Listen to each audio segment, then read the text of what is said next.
దేవుని సన్నిధిలో అనునిత్యం కూడా మా యొక్క మేము కోరుకునే కోరికలు తీర్చేటువంటి ఆ కోడలను సాక్షాత్తు చనిపోతూ ఉంటే వాటిని పట్టించుకోవాల్సినటువంటి వాళ్ళు ఏడబోయిన్లు ఏమైపోయిన్లు.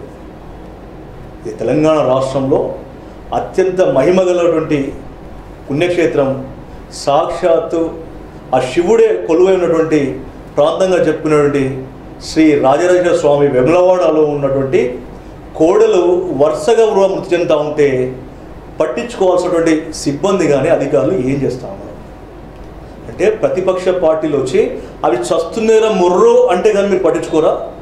20 నుంచి 26 గత 2 రోజుల నుంచి చనిపోతూ ఉంటే ఏం చేస్తున్నారు. గతంలో అనేక ఆరోపణలు ఉన్నాయి. వేములవాడ రాజన్న కోడళ్ళు కాస్త అమ్ముకుంటున్నారు, వాటిని వేరే వేరే ప్రాంతాలకు తరలిస్తున్నారని చెప్పి అనేక ఆరోపణలు కూడా వాటిపైన ఇంతవరకు ఏ అధికారి కూడా స్పందించలేదు, ఏమీ చేయలేదు. మేము చెప్పేది ఒకటే, అవి ఎలా చనిపోతున్నాయి, ఎందుకు చనిపోతున్నాయి. అక్కడికి పోయిన ప్రతి భక్తుడు ఆలయం లోపలికి పోయిన తర్వాత ముఖ్యంగా ఫస్ట్ చేసే పని కోడెను కట్టుట. అంటే టిక్కెట్ కొనుక్కొని ఆ టిక్కెట్ అక్కడ చూపించి ఆ కోడెను అంటే ఆ యొక్క కోడెను తీసుకొని ఆ ఆలయం చుట్టూ తిరిగి మళ్ళీ అక్కడ పేపర్. ఇది ప్రధాన ఆచారంగా మారి ఉన్నటువంటి సాంప్రదాయం.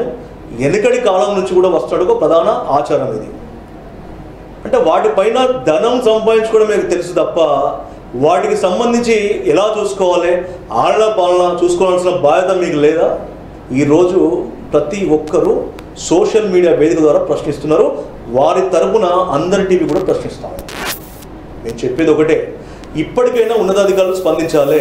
మీరు దేవాదాయ శాఖ స్పందిస్తుందా, ఇంకా వేరే ఏ శాఖ స్పందిస్తుందా మేము మాట్లాడడం. కానీ మనం మనిషిగా, ఎందుకంటే గోవు అనేది హిందువులకు సంబంధించిన ప్రధాన ఆరాధ్య దైవంగా మనం చెప్పుకోవచ్చు. అవి ఎలా చనిపోతున్నాయని తెలుసుకోవాలి, బాధ్యులను కఠినంగా శిక్షించాలని ఈరోజు అందరి పక్షాన నేను కోరుతా ఉన్నాను.